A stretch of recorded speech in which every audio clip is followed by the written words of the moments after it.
Sir. Good afternoon, children. Good afternoon, sir. ఈ రోజు మనము సైన్స్ సబ్జెక్ట్ లో భాగంగా పదార్థాలను సమూహాలుగా వర్గీకరించుట, షార్టింగ్ మెటీరియల్స్ ఇంటూ గ్రూప్స్ అనే పాఠ్యాంశంలో భాగంగా ఘన పదార్థాలు, ద్రవ పదార్థాలు. ఘన పదార్థాలలో ఏ పదార్థాలు నీటిలో కరుగుతాయి, ఏ పదార్థాలు నీటిలో కరగవు. అలాగే ద్రవ పదార్థాలలో ఏ ద్రవ పదార్థాలు నీటిలో కరుగుతాయి, ఏ ద్రవ పదార్థాలు నీటిలో కరగవు అనేటటువంటి అంశాన్ని మనం కృత్య రూపం ద్వారా తెలుసుకుందామా?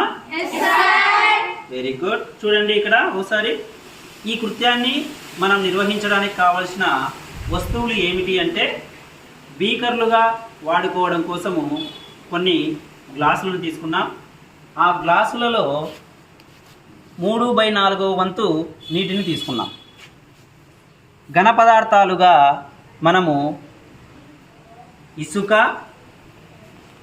గోధుమ పిండి, ముగ్గు పిండి, ఉప్పు, చక్కెర తీసుకున్నాం.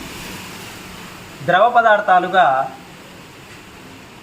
వంట నూనె, కొబ్బరి నూనె, నిమ్మరసం తీసుకున్నాం.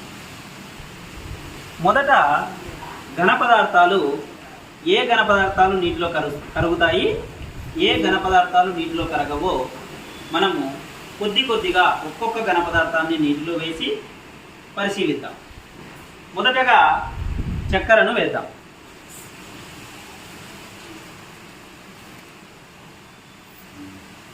వేసిన తర్వాత నీటిని బాగా కలియబెట్టాలి.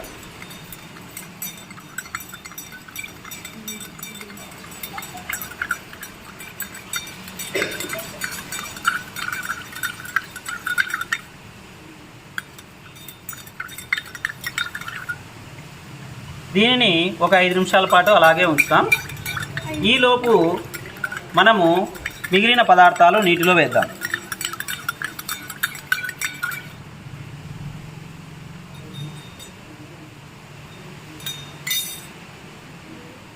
ఇప్పుడు ఉప్పు వేద్దాము.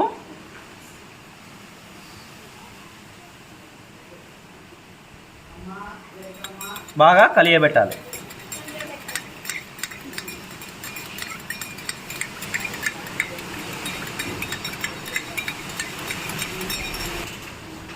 తర్వాత ముగ్గు పిండిని నీటిలో వేస్తూ ఉన్నాను.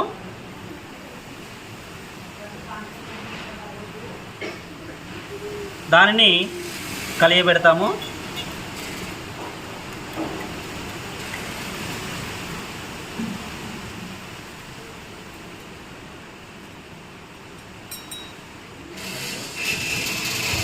తర్వాత గోధుమ పిండిని నీటిలో వేస్తూ ఉన్నాను. దానిని కలియబెడదాం. చివరిగా ఇసుకను నీటిలో వేస్తున్నాను.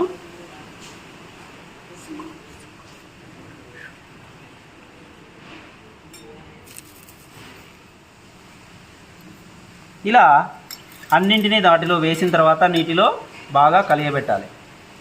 దీనిని ఒక 5 నిమిషాల పాటు అలాగే ఉంచుదాం.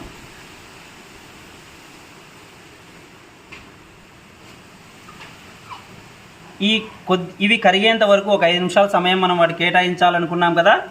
ఈ సమయంలో మనము ద్రవాల దగ్గర పరిశీలిద్దాం.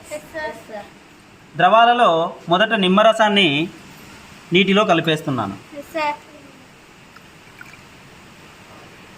నిమ్మరసం నీటికి కలిపాను.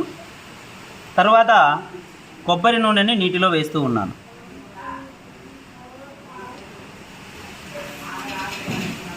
తర్వాత వంట నూనెని నీటిలో వేస్తూ ఉన్నాను.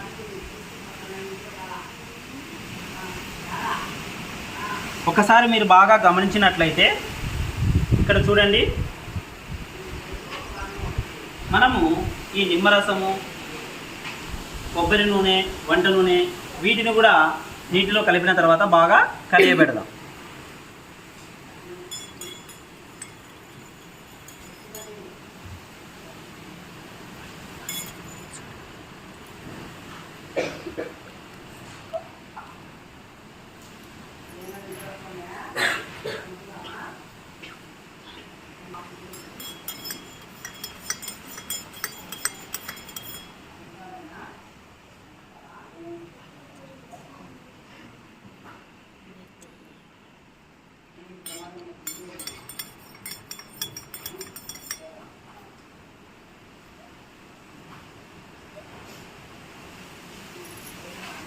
ఇలా బాగా కలియబెట్టినామన్నమాట. ఇలా కలియబెట్టిన తర్వాత దానిని ఒక 5 నిమిషాల పాటు అలాగే ఉంచుదాం.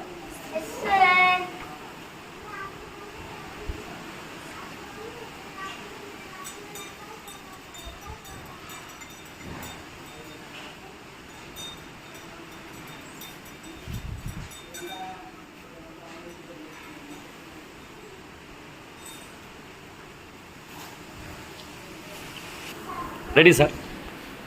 మరి 5 నిమిషాలు అయిపోయిన తర్వాత మనం గమనిస్తామని చెప్పుకున్నాం కదా. 5 నిమిషాలు అయిపోయిందట సమయము. ఇప్పుడు ఒక్కసారి మనం గమనిస్తామా, ఏవేవి కరిగినాయి ఏవేవి కరగలేదు. లోకపావని ఇలారా ఒకసారి చక్కెరను చూడు, కనిపిస్తుందా చక్కెర? అందులో ఏమైంది? చక్కెర నీటిలో పూర్తిగా కరిగిపోయింది. వెళ్ళు, నువ్వు వెళ్ళు. మాబు నువ్వురా.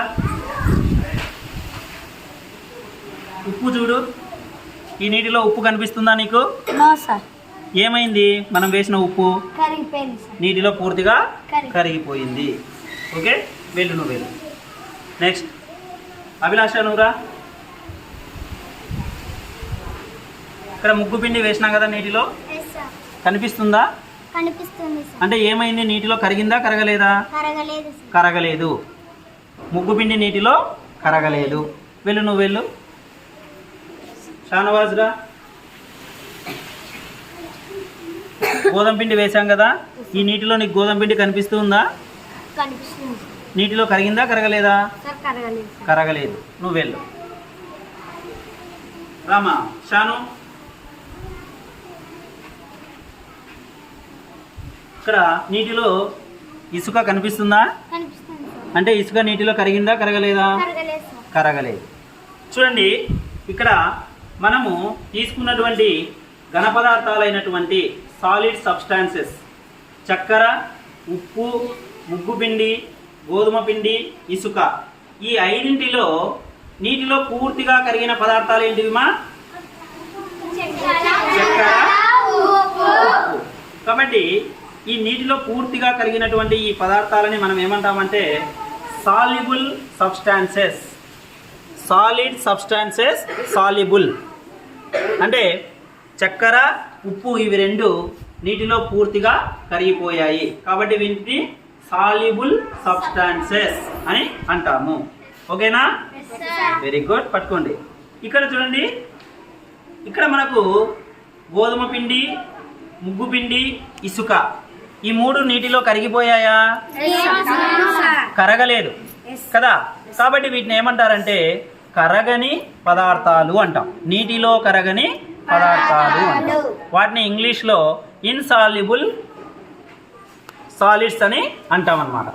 ఇన్సాల్యుబుల్ సాలిడ్స్, నీటిలో కరగని పదార్థాలు అని అంటాము. నెక్స్ట్ ద్రవాలను చూసినట్లయితే మనం తీసుకున్నటువంటి నిమ్మరసం చూడండి ఒకసారి. షెఫీ, నిమ్మరసం నీటిలో పూర్తిగా కలిసిపోయిందా కలిసిపోలేదా? బాగా చూడు ఒకసారి. నీటిలో పూర్తిగా కలిసిపోయింది. నీకు నిమ్మరసం ఏమైనా అక్కడ తేలుతూ ఉందా, కనిపిస్తూ ఉందా? ఒకసారి దీంట్లో చూడు, కొబ్బరి నూనె చూడు, దానిలాగా నిమ్మరసం కనిపిస్తూ ఉందా నీకు? కనిపించలేదు. అంటే నిమ్మరసం నీటిగా పూర్తిలో కలిసిపోయింది కదా. కాబట్టి ఇలా నీటిలో పూర్తిగా కలిసిపోయినటువంటి ద్రవాలను ఏమంటాము అంటే మిక్సెస్ వెల్ లిక్విడ్స్ అంటాం. అంటే నీటిలో పూర్తిగా కలిసిపోయేటటువంటి ద్రవాలు అంటాం. నెక్స్ట్ శుభదేజారా. కొబ్బరి నూనె వేసాం కదా ఇక్కడ మనము. ఈ నీటిలో కొబ్బరి నూనె పూర్తిగా కలిసిపోయిందా? కలిసిపోయిందా? ఒకసారి బాగా చూడు. కలిసిపోలేదు, నీటిపైన ఒక పొరలాగా ఏర్పడింది కదా, అంటే నీటిలో అది పూర్తిగా కలిసిపోలేదు. వెళ్ళు. నెక్స్ట్ రా హర్ష.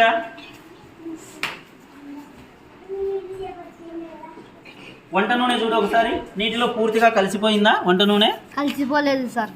కలిసిపోలేదు. ఏమైంది అక్కడ? ఏం కనిపిస్తూ ఉంది? సార్ ఒక పొరలాగా మనకు కనిపిస్తూ ఉంది నీటి పైన కదా, నీటి పైన ఒక పొరలాగా కనిపిస్తూ ఉంది, అంటే నీటిలో అది పూర్తిగా కలిసిపోలేదు.